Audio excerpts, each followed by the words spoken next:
Meus queridos, o que você tem feito pelo próximo? O que você tem feito pelo próximo? Sobre isso que vamos falar hoje. Tertuliano é considerado um pai da igreja. Viveu meados do século II, início do século III, e ele escreveu alguns livros.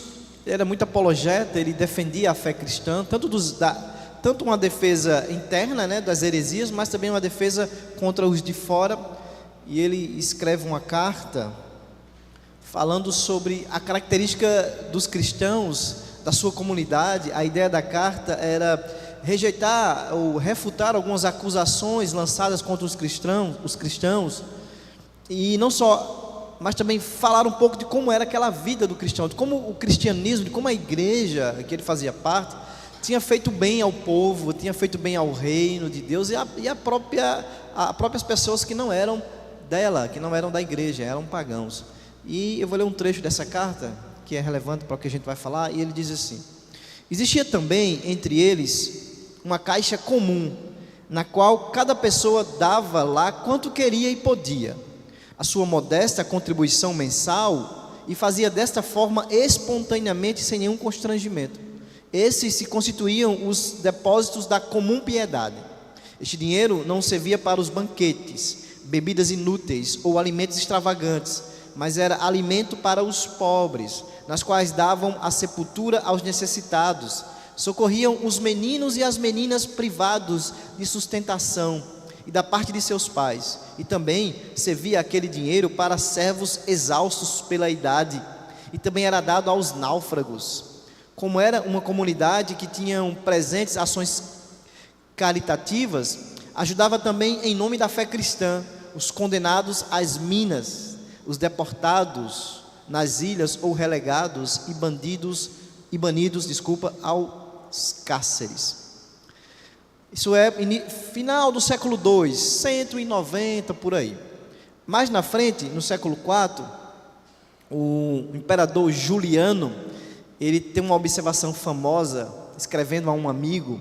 Ele diz assim: é uma vergonha que esses galileus, conhecidos cristãos, é uma vergonha que esses galileus, além de sustentarem os seus próprios pobres, ainda sustentem os nossos, enquanto aqueles a quem chamamos de nossos mendigam de nós. Cuidado com os menos favorecidos sempre foi um aspecto importante da igreja do Senhor. E a gente está falando aqui de 150 anos depois da morte de Cristo, uns 200 e poucos anos depois, ou seja, o início da igreja. E aí eu pergunto, de onde esta igreja, de onde estes homens, estes irmãos tiraram essas ideias? Certamente a vida de Jesus, certamente os ensinos dos apóstolos foi fundamental para que estes homens criassem projetos, para que esses homens fossem piedosos no sentido de serem misericordiosos com aqueles que precisavam. É óbvio que aqui, já no final do século I, já nós temos todos os livros do Novo Testamento escrito e também do Antigo. Então, certamente eles também, inspirados nessas palavras, nos ensinos de Jesus e dos apóstolos que nós veremos aqui, criaram ou foram inspirados a fazerem obras de misericórdia. O que nós precisamos voltar, meus queridos, ou ter como referência para as nossas vidas, não é um político, não é um partido político. Não precisamos ir atrás de partidos políticos ou de pessoas que se dizem salvadoras da pátria. Na verdade são pseudo e falsos salvadores. Nós precisamos nos voltar para a palavra de Deus, para a Bíblia e para o testemunho da igreja também, que temos belíssimos testemunhos ao longo da história de homens, de mulheres que, inspirados nas escrituras ou iluminados pelas escrituras, devotaram sua vida a ajudar aqueles que mais necessitavam. Há 15 dias nós iniciamos uma minissérie de 2 capítulos. A primeira nós falamos no domingo retrasado. O nome da série é Justiça Generosa, baseada no livro de Tim Keller, Justiça Generosa. E na nossa primeira mensagem nós falamos sobre a necessidade que nós temos de sermos parecidos com Deus, necessidade que temos de parecermos com o caráter de Deus no que diz respeito à sua justiça, para os mais vulneráveis.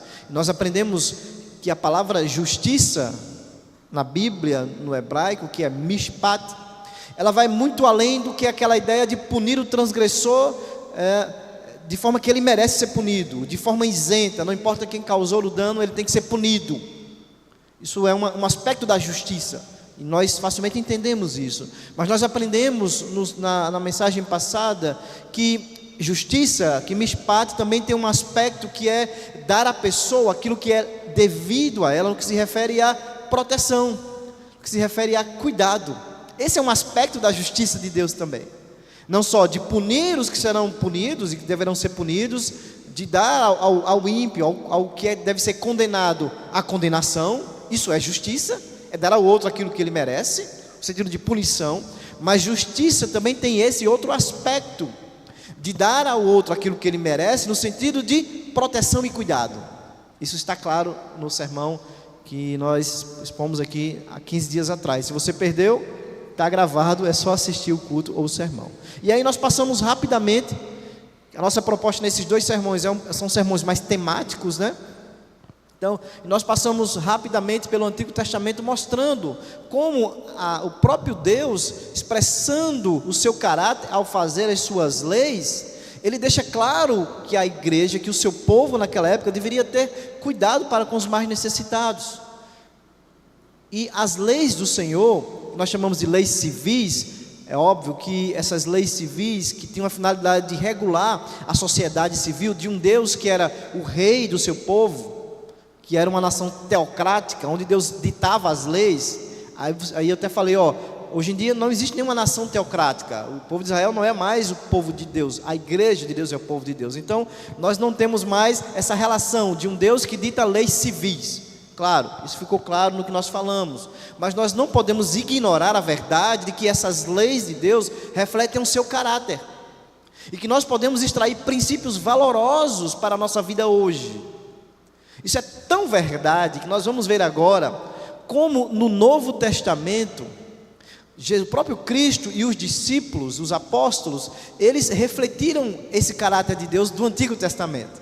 Nós vamos ver isso claramente, e nós vamos passar um pouco pelo Novo Testamento em alguns versos, e vamos finalizar o sermão falando um pouco objetivamente sobre a parábola do bom samaritano.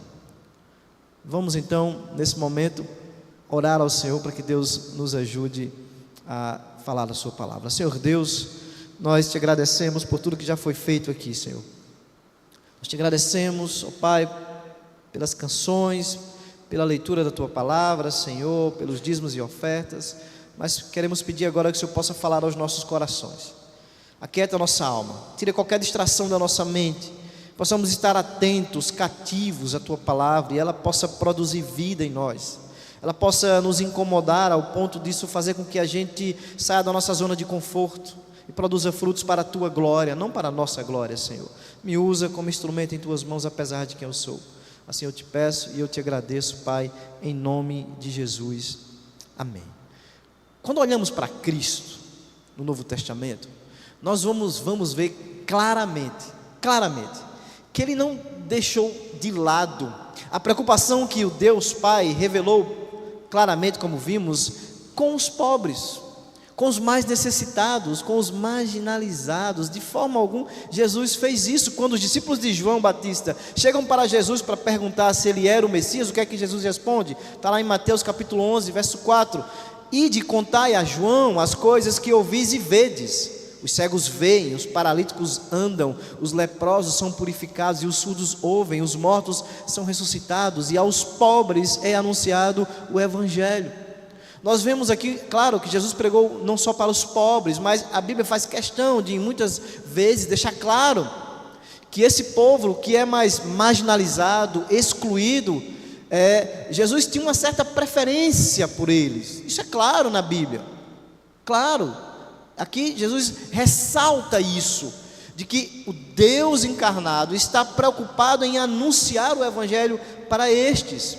Jesus, quando encarnou, Ele não encarnou num palácio, Poderia ter nascido num palácio real, óbvio, mas ele não nasceu no palácio, ele foi morar e habitou entre os pobres, ele viveu e comeu entre os pobres, entre os marginalizados da sociedade. Ele mostra um grande respeito pela mulher, que naquela época era assim, de certa forma, alguém que vivia à margem da sociedade. Ele, como mestre, era impensável um mestre se deter para ensinar uma mulher, para falar com a mulher. E Cristo rompe essas barreiras sexistas da época. A mulher era assim, alguém que era considerado marginalizado. Por que não falar, por exemplo, dos leprosos? Existia alguém mais pária na sociedade do que um leproso, que logo detectado com lepra era excluído do templo, era excluído da família, era excluído da sociedade. E Cristo não só pregou para os leprosos, mas Ele tocou nos leprosos. Isso mostrando a sua sensibilidade. Ele cura leprosos, como ele bem disse para os discípulos de João. As primeiras testemunhas do nascimento de Jesus foram pastores de ovelha, pessoas marginalizadas. O testemunho deles não era nem tão considerado, tanto quanto das mulheres, que também não era tão considerado na época. E quando Jesus ressurge dentre os mortos, para quem ele apareceu a primeira vez? Mais uma vez aqui, mulheres, pessoas marginalizadas. O nosso Cristo também mostrou compaixão pelos ricos. Temos que ser honestos. Sim, tem Zaqueu, por exemplo, José de Arimateia, um homem de posses, inclusive cedeu até um túmulo para Jesus ser sepultado nele. O próprio Mateus, que era cobrador de impostos. Jesus também sim, porque o evangelho, ele é sim um evangelho que deve ser pregado para todas as pessoas indistintamente. Mas o que nós não podemos negar é que Cristo estava muito mais próximo, muito mais, eu diria, íntimo dos pobres do que com os ricos. E você vê uma coisa interessante, é que o aspecto profético de Cristo, ele tem uma semelhança em algum sentido com os profetas do Antigo Testamento. Por exemplo, quando a gente olha para Isaías, Jeremias, Zacarias, a gente vê de vez em quando estes homens denunciando o povo de Deus, porque o povo de Deus estava esquecendo ou negando o direito, ou negando a justiça aos marginalizados. Aqueles 4 vulneráveis da sociedade: órfão, viúva, estrangeiro e os pobres. Muitas vezes nós vamos ver isso.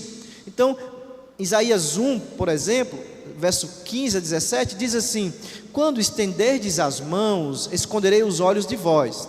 As vossas mãos estão cheias de sangue. Aprendei a praticar o bem, buscai a justiça. A palavra justiça aqui é mishpat. Acabai com a opressão, fazei justiça ao órfão, defendei a causa da viúva. Lá em Isaías 58 diz: por acaso não é esse o jejum que escolhi?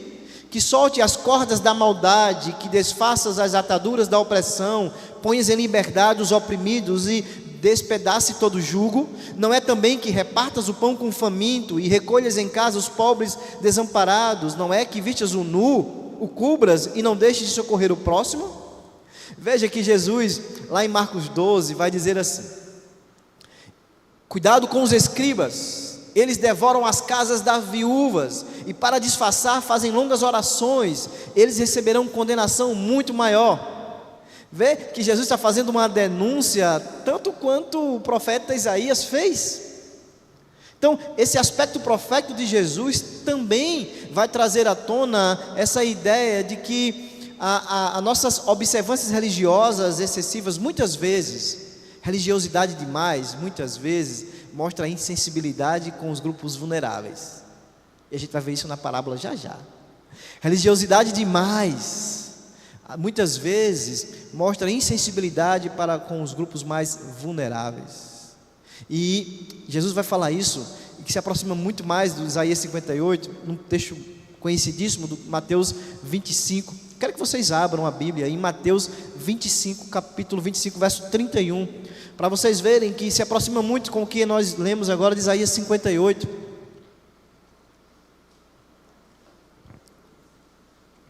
Mateus 25, diz assim, verso 31: quando vier o Filho do Homem, na sua majestade, e todos os anjos com ele, então se assentará no trono da sua glória. Todas as nações serão reunidas em sua presença, e ele separará um dos outros, como o pastor separa dos cabritos as ovelhas, e porá as ovelhas à sua direita, mas os cabritos à esquerda. Então dirá o rei aos que estiverem à sua direita: vinde, benditos do meu Pai, entrai na posse do reino que vos está preparado desde a fundação do mundo. Porque tive fome, me deste de comer, tive sede, me deste de beber, era forasteiro e me hospedastes, estava nu e me vestistes, enfermo e me visitastes, preso e fostes ver-me. Então perguntarão os justos: Senhor, quando foi que te vimos com fome e te demos de comer, ou com sede e te demos de beber? Quando te vimos forasteiro e te hospedamos, ou nu e te vestimos? E quando te vimos enfermo ou preso e te fomos visitar? O rei respondendo lhe dirá: em verdade vos afirmo que sempre que o fizeste a um destes meus pequeninos irmãos, a mim o fizestes. Então o rei dirá também aos que estiverem à sua esquerda: apartai-vos de mim, malditos, para o fogo eterno, preparado para o diabo e seus anjos, porque tive fome e não me destes de comer, tive sede e não me destes de beber, sendo forasteiro não me hospedastes, estando nu não me vestistes, achando-me enfermo e preso não foste ver-me. Lhe perguntarão: Senhor, quando foi que te vimos com fome, com sede, forasteiro, nu, enfermo ou preso e não te assistimos? Então lhes responderá: em verdade vos digo que sempre que o deixastes de fazer a um destes mais pequeninos, a mim o deixastes de fazer. Irão estes para o castigo eterno, porém os justos para a vida eterna. O termo que Jesus usa aqui, irmãos, é importante ressaltarmos que ele está fazendo referência, quando ele fala pequeninos irmãos, ele está fazendo referência aos da comunidade da fé, tá? Aos da comunidade da fé. Então, Cristo diz: nessa nova comunidade, na comunidade da igreja, na comunidade da fé, não é possível, ou não deveria ser admissível, que um irmão estivesse passando fome e a igreja não o assistisse. É isso que ele está falando. É impossível, inadmissível que um irmão estivesse doente e a igreja não assistisse. Estivesse preso, e naquela época, sobretudo, era muito comum isso, né? Com a perseguição que vai acontecer mais à frente, e não visitaste.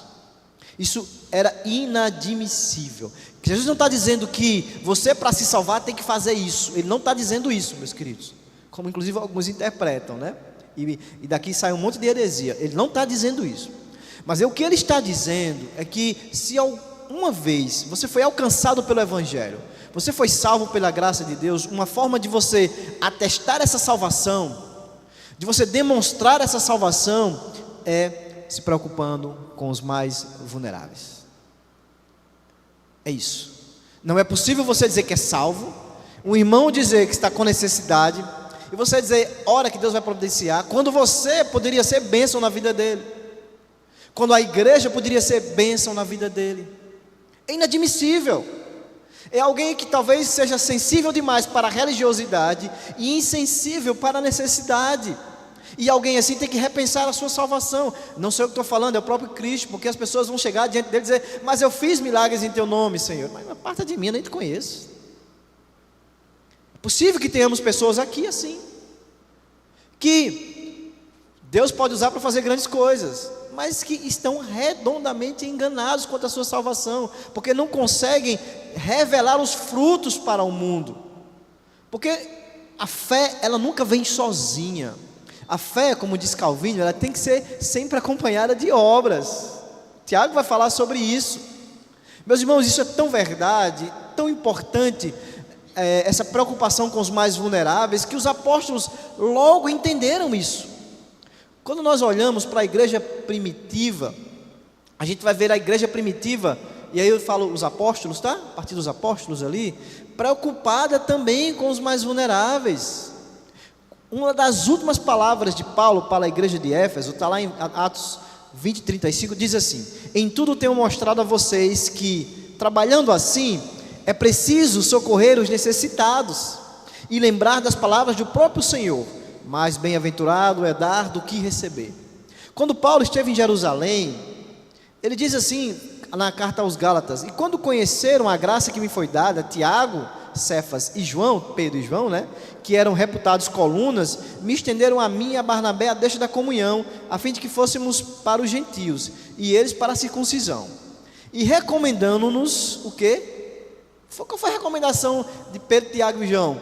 somente que nos lembrássemos dos pobres, o que também me esforcei por fazer. Então, os apóstolos entenderam bem a mensagem de Cristo, a preocupação de Cristo com os mais vulneráveis, assim como o próprio Deus revelou no Antigo Testamento. O que eu estou querendo mostrar para vocês é que essa ideia é uma ideia de toda a Bíblia, não é só uma ideia do Antigo Testamento, mas está claro para nós que também está no Novo Testamento. A igreja do Novo Testamento não era um estado como o estado de Israel era antigamente, não era um estado, não era uma nação. A igreja agora é uma igreja gentílica, espalhada por todas as nações.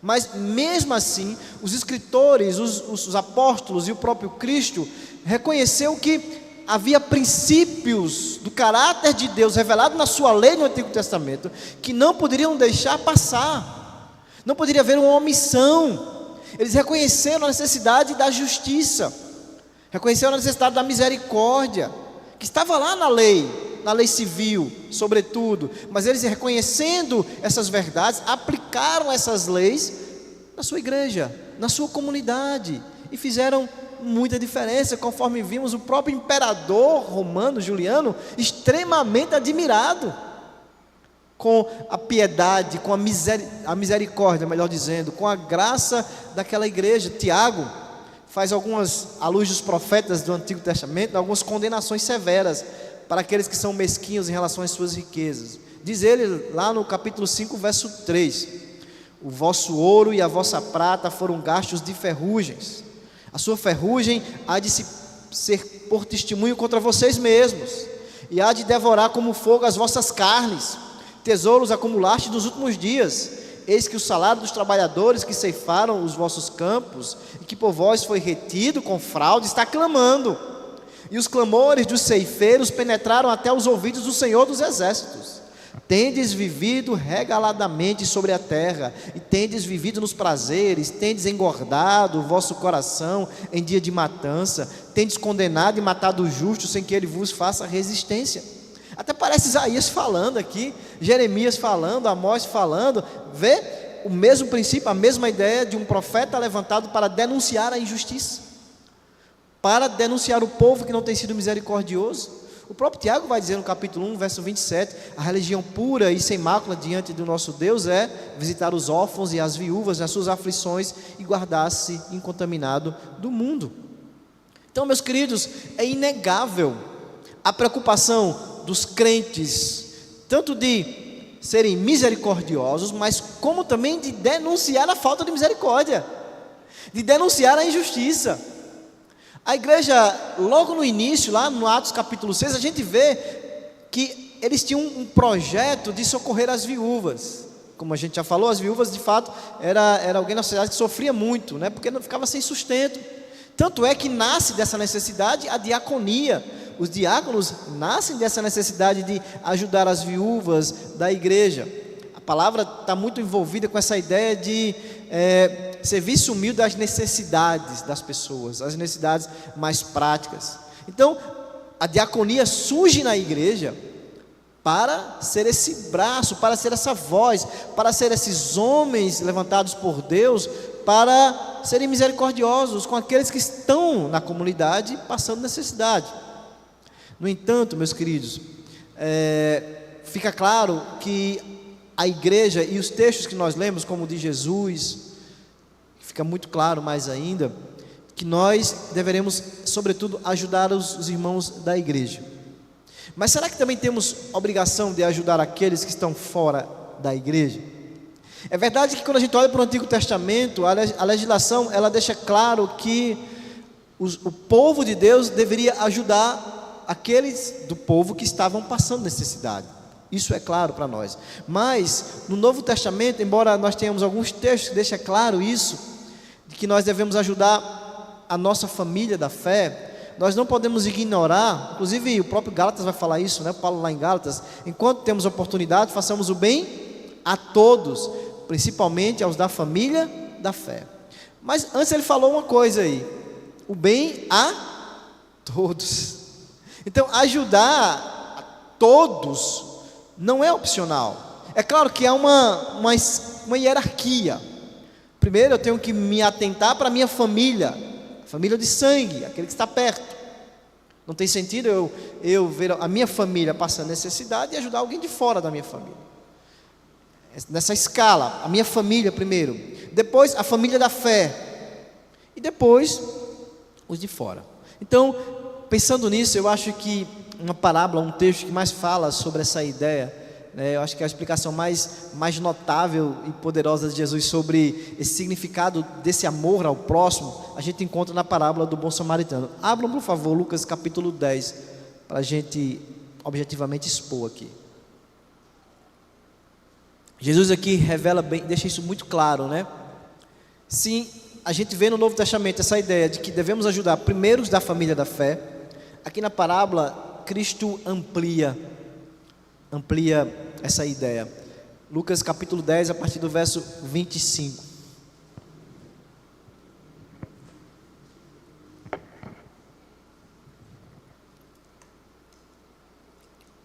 Diz assim a palavra de Deus: Eis que certo homem, intérprete da lei, se levantou com o intuito de pôr Jesus à prova e disse-lhe: Mestre, que farei para herdar a vida eterna? Então Jesus lhe perguntou: O que está escrito na lei? Como interpretas? A isto lhe respondeu: Amarás o Senhor a teu Deus de todo o teu coração, de toda a tua alma, de todas as tuas forças e de todo o teu entendimento, e amarás o teu próximo como a ti mesmo. Verso 28. Então Jesus lhe disse: Respondeste corretamente, faze isso e viverás. Ele, porém, querendo justificar-se, perguntou a Jesus: Quem é o meu próximo? Jesus prosseguiu dizendo: Certo homem descia de Jerusalém para Jericó e veio a cair em mãos de salteadores, os quais, depois de tudo que lhe roubarem e lhe causarem muitos ferimentos, retiraram-se deixando-o semi-morto. Casualmente descia um sacerdote por aquele mesmo caminho e, vendo-o, passou de largo. Semelhantemente, um levita descia por aquele lugar e, vendo, também passou de largo. Certo samaritano que seguia o seu caminho passou-lhe perto e, vendo, compadeceu-se dele.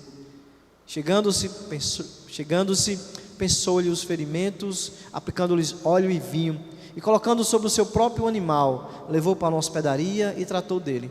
No dia seguinte, tirou 2 denários e os entregou ao hospedeiro, dizendo: Cuida deste homem, e se alguma coisa gastares a mais, eu te indenizarei quando voltar.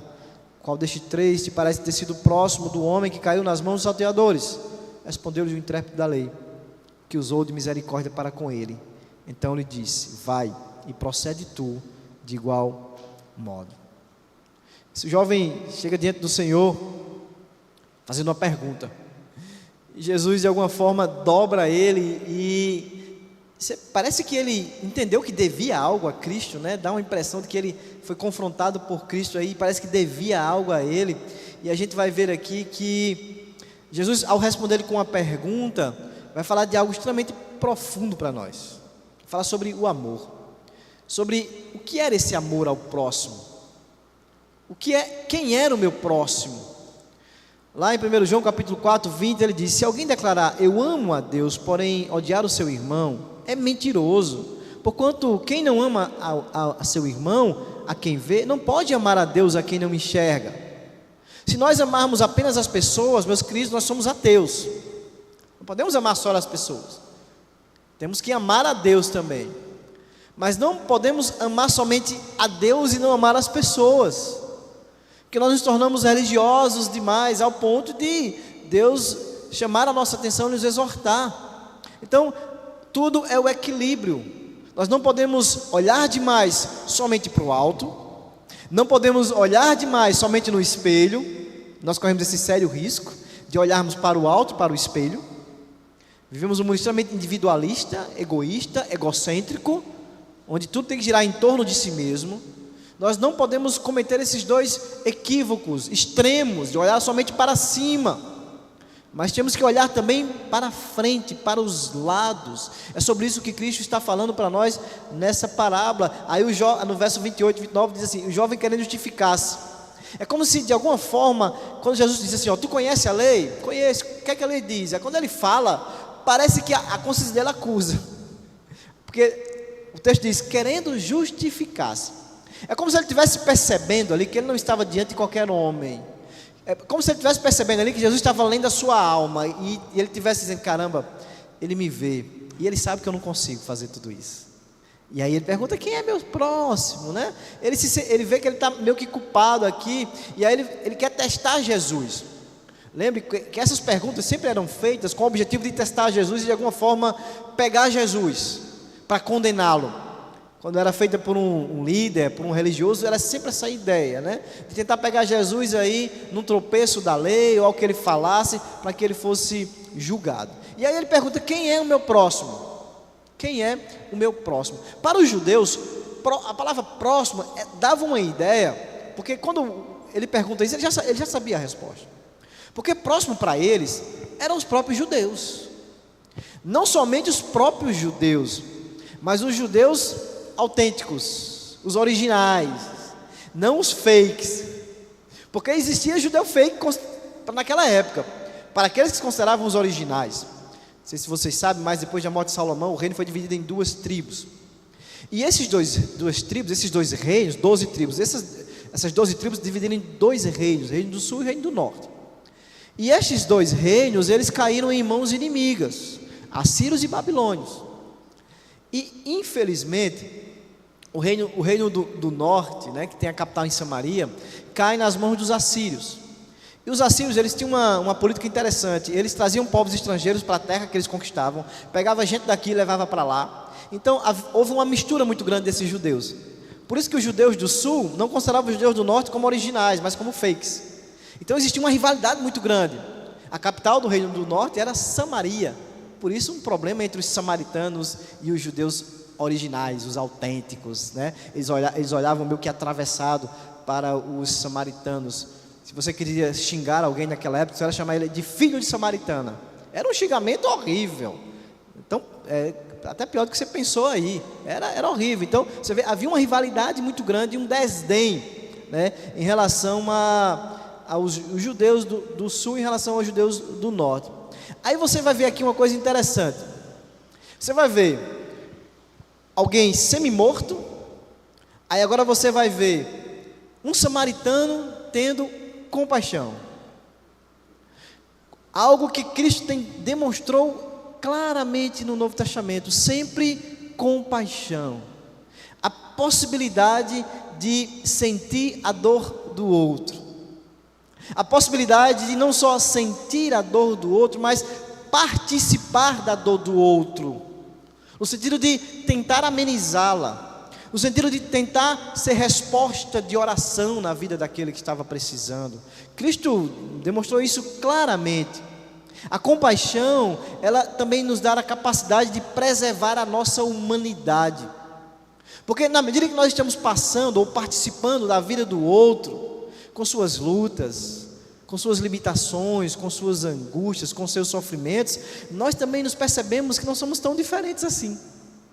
Não somos tão diferentes assim. Nós também temos as nossas lutas, nós também temos as nossas ambiguidades, as nossas angústias. Então, a compaixão também nos ajuda de alguma forma a preservar a nossa humanidade, de nos percebermos tão frágeis, tão vulneráveis, né? Tão muitas vezes incapacitados, impotentes. Por outro lado, infelizmente, a nossa sociedade não estimula a compaixão. Ela não estimula a compaixão. Isso é uma grande verdade. E quando nós vivemos numa sociedade que não estimula a compaixão, vai gerar cada vez mais um abismo entre as pessoas. Porque a gente precisa, todo tempo, se mostrar melhor do que o outro. Diferente de compaixão, a nossa sociedade, ela estimula a competição.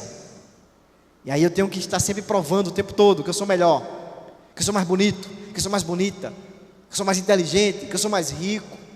Então, a compaixão, infelizmente, tem deixado de ser uma marca importante na nossa vida. E nós temos trocado a compaixão pela competição. Mas uma das grandes marcas, meus queridos, da igreja de Cristo é a compaixão. Porque Ele também teve essa marca no seu ministério. É a capacidade da gente ver a dor do outro, de sentir a dor do outro, de se acolher o outro em suas dores, de se envolver com a sua dor, com a sua aflição. Infelizmente nós temos perdido isso porque nós estamos mais preocupados com as nossas dores somente, com os nossos problemas somente. Não podemos deixar, meus queridos, que sejamos engolidos pela cultura da competição, por este mundo que infelizmente não prega a compaixão. Está morrendo? Chega e termina de matar. É mais ou menos isso, né? O que nós temos visto no mundo. A competição, infelizmente, me faz sempre enxergar o outro como um adversário, mas a compaixão me faz enxergar o outro como o próximo. Como o próximo. Quem é o meu próximo? Olha o que o samaritano fez. Para ser o próximo de alguém, muitas vezes eu terei que assistir o outro com aquilo que eu tenho. E no Novo Testamento é incrível, porque você vê um texto de Efésios, Paulo falando lá em Efésios capítulo 4, verso 28, espelhando uma realidade lá do Antigo Testamento, quando ele diz assim: aquele que furtava, não furte mais. Por quê? Antes trabalhe, beleza, trabalhe, para quê? Fazendo com as mãos o que é bom, para que tenha o que repartir com o que tem necessidade. Olha que coisa maravilhosa. Você não seja preguiçoso, trabalhe, mas trabalhe não só para o seu próprio deleite. E às vezes as suas orações não estão sendo respondidas porque você está pensando e pedindo só para você mesmo. Isso é o que estou falando, é a própria Bíblia. Tiago vai falar isso. Aquele que furtava, não furte mais, mas trabalhe para ter com que ajudar os que precisam. Você vê que a lógica do reino, a lógica do evangelho é diferente da lógica do mundo. Eu não trabalho apenas para produzir riqueza para mim, eu não trabalho apenas para satisfazer os meus desejos e conquistar os meus sonhos, mas eu trabalho também para abençoar o que precisa. Eu não vivo para mim mesmo. Então, quando nós entendemos isso, nós passamos também a valorizar mais as pessoas do que as coisas. Entendendo que quando Deus me abençoa, não é para o meu próprio deleite, embora seja também, mas é também para que eu transborde, mas é também para que eu seja bênção na vida daquele que precisa. O samaritano entendeu isso. Primeiro passam os religiosos, insensíveis, muito mais preocupados com chegar na hora do culto, muito mais preocupado como o levita, o assistente do sacerdote aí, né? Vamos dizer que o levita seria uma espécie de diácono, muito mais do que um cantor. Não, eu tenho que chegar, o cara está lá morrendo, quase morrendo, passa e vai embora. Primeiro passa o pastor, olha, não é comigo, eu tenho que ir para o culto. Depois passa o diácono, olha, passa o presbítero, olha. Aí vem um samaritano. Vem um samaritano. Jesus foi bem cirúrgico em colocar o samaritano aí.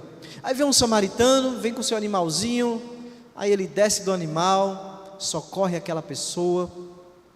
Isso me mostra algo importante. É que para nós termos compaixão, é preciso nós sairmos da nossa zona de conforto. Precisamos sair da zona de conforto para termos compaixão. Porque o samaritano certamente tinha um destino para ir. E ele não saiu de casa naquele dia para ajudar aquela pessoa que estava precisando. E muitas vezes nós agimos como esses religiosos, não só em relação à igreja, mas de forma geral na nossa vida diária. Passamos e fazemos de conta que não temos nada a ver. O que é que eu tenho com isso?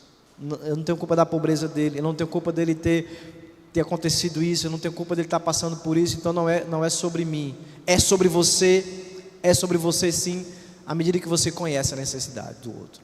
Então, esses homens passaram de largo e Jesus disse: não, mas o samaritano veio e desceu do seu animal. Olha, ele saiu da zona de conforto porque ele estava indo para um destino diferente, e agora porque ele desce do seu animal e agora ele vai numa direção diferente. Ele muda a direção por causa da necessidade do outro. Ele deixa a sua agenda de lado por causa de alguém que estava precisando de um socorro iminente, urgente. Ele não só faz isso, ele vai para a hospedaria agora. Ele gasta dinheiro do bolso dele, meus queridos. Muitas vezes não é um dinheiro que nós temos que gastar ou investir na vida daquele que está precisando. Às vezes é o seu tempo, por exemplo. Quantos não estão precisando de alguém para desabafar, de alguém para que ore por ele simplesmente? Às vezes não é o dinheiro, às vezes pode ser algo que Deus lhe deu para você ser bênção na vida do outro, questão financeira mesmo, se você pode fazer e ajudar. Esse homem, nós não sabemos muito sobre os dados da vida dele, mas o fato é que ele gasta 2 denários. 2 denários eram 2 dias de trabalho. Ele gasta com aquele homem. Ele faz uma oferta sacrificial, ele divide. Ele cuidou, ele investiu na vida daquele homem. Veja que ele entendeu, e aí Jesus vai dar essa resposta agora para o jovem, né? Quem é o próximo? Quem é o próximo? É aquele que usou de misericórdia. Quem é o meu próximo? Quem acha que deve ser o seu próximo? Quem você acha que é o seu próximo? A pergunta é essa: quem eu devo ser o próximo? De quem eu devo ser o próximo? Porque veja que o próximo, na verdade, foi o samaritano. O samaritano. Próximo é todo aquele para você que se põe diante do seu caminho, que precisa da sua ajuda. Você pode ser o próximo dessa pessoa que está precisando de ajuda. E Jesus, é bem interessante, para finalizar, que ele usa essa história, porque se ele fizesse assim, se ele usasse o samaritano lá na rua, morrendo, certamente o judeu ia dizer: oxe, cara, eu não ia socorrer nunca, loucura, claro que ele não vai socorrer. Mas ele faz o inverso, ele coloca um judeu lá e coloca um samaritano ajudando. Porque veja só, se você estivesse morrendo na beira do caminho, faria diferença para você quem lhe socorresse? Se alguém viesse lhe socorrer, você ia perguntar assim: você é crente, meu filho? É da presbiteriana, porque se não for, eu não quero que me socorra não. Você faria isso? Óbvio que não. Então Jesus, ele trabalha aqui para que aquele jovem fique sem saída. Fique sem saída. E realmente entenda que o próximo é todo aquele que se colocar diante dele com necessidade. É uma sacada muito grande do Senhor. Esse samaritano,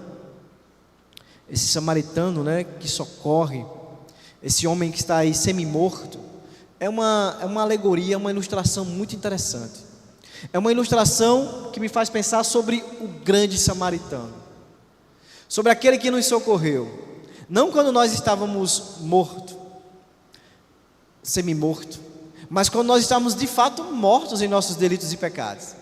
A história do samaritano nos fala sobre um grande samaritano, sobre um Deus que não passou de largo, sobre um Deus que olhou para mim e para você e viu em nós alguém morto, e viu em nós alguém incapaz de fazer algo para agradá-lo, alguém que estava ali morto em seus delitos e pecados, alguém que estava ali sujo de lama, alguém que não desejava ele, e mesmo assim, o nosso grande samaritano desceu da sua glória, esvaziou-se da sua glória, se fez gente. Veja só, o Deus se fazendo gente, se limitando às leis que Ele mesmo criou, se humilhando. O grande samaritano nos salvou. O grande samaritano se esvaziou e pagou um alto preço, não 2 denários, mas com sua própria vida. Pagou um alto preço, bebendo o cálice da ira do Senhor, que nós deveríamos beber por ser quem somos. Porque não se engane, o Deus que é justo, que tem esse aspecto da misericórdia, de que dar aquele vulnerável e o trata ao vulnerável como ele deve ser tratado, é o mesmo Deus que um dia, meus queridos, também julgará os vivos e os mortos. É o mesmo Deus em que o pecador que não se arrepender dos seus pecados, aquele que não crê em Jesus como seu Salvador, como seu grande samaritano, vai ser punido. Não se engane, não se engane. E não ache que ao dar esmola, ao ajudar as pessoas, isso vai levar você para o céu, porque não vai. Não há uma condição para você ir para o céu dar esmola. Não, a condição é crer em Cristo. E aquele que um dia creu em Cristo e confessou os seus pecados e admitiu a sua miserabilidade, admitiu que estava precisando de um Salvador para lhe salvar, lógico que esse vai expressar o caráter agora de Cristo em suas ações. E um aspecto do caráter de Cristo é ser justo, não só de dar ao outro aquilo que ele merece, no sentido de lutar contra as injustiças desse mundo, mas também de ser resposta de oração na vida dos necessitados. Essas são marcas de alguém que foi salvo. Não faça isso para merecer a salvação, mas faça isso porque você já um dia foi encontrado pelo grande samaritano, por aquele que lhe salvou de quem você é, por aquele que lhe tirou das trevas e te levou para o seu reino do Filho do seu amor. É isso, meus queridos. Precisamos, como igreja, como instituição, temos misericórdia dos que precisam, e precisamos, como irmãos, também sermos assim. Não podemos fazer de conta que não temos nada a ver, se soubermos que um irmão está passando por necessidade. Se você soube, a partir daquele momento, você tem responsabilidades para com ele. Nem que seja comunicar aos líderes da igreja a necessidade daquele irmão, se você não pode supri-la, mas você passa a ter responsabilidade diante da necessidade daquele irmão.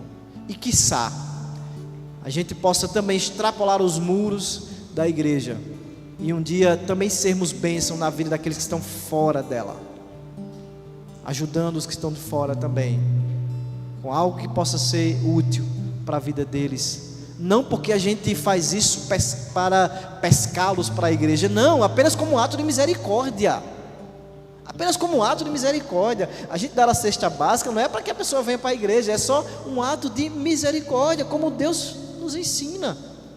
Deus nos ensina a suprir aqueles que estão necessitados. Vamos ficar de pé, meus queridos. Vamos pedir para que Deus nos ajude, possamos estar cheios dele a cada dia.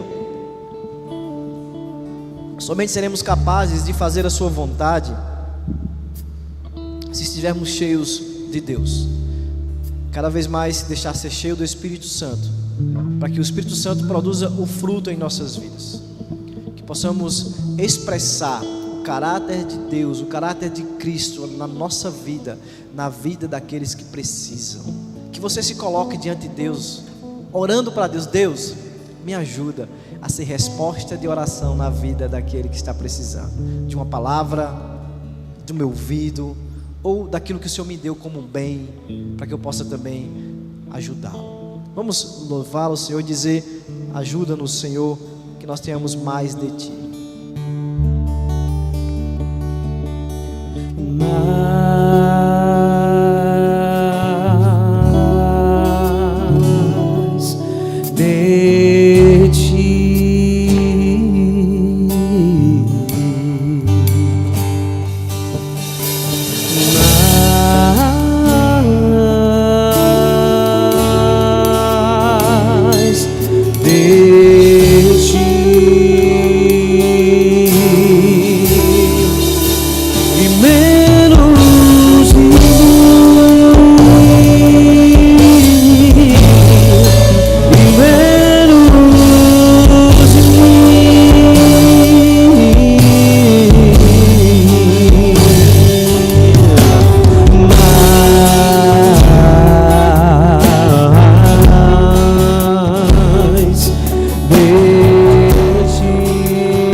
Senhor, mortos, não semi-mortos, mas mortos espiritualmente, e como grande e bom samaritano que és, viesse ao nosso encontro para nos salvar de quem somos, nos salvar da justiça de Deus.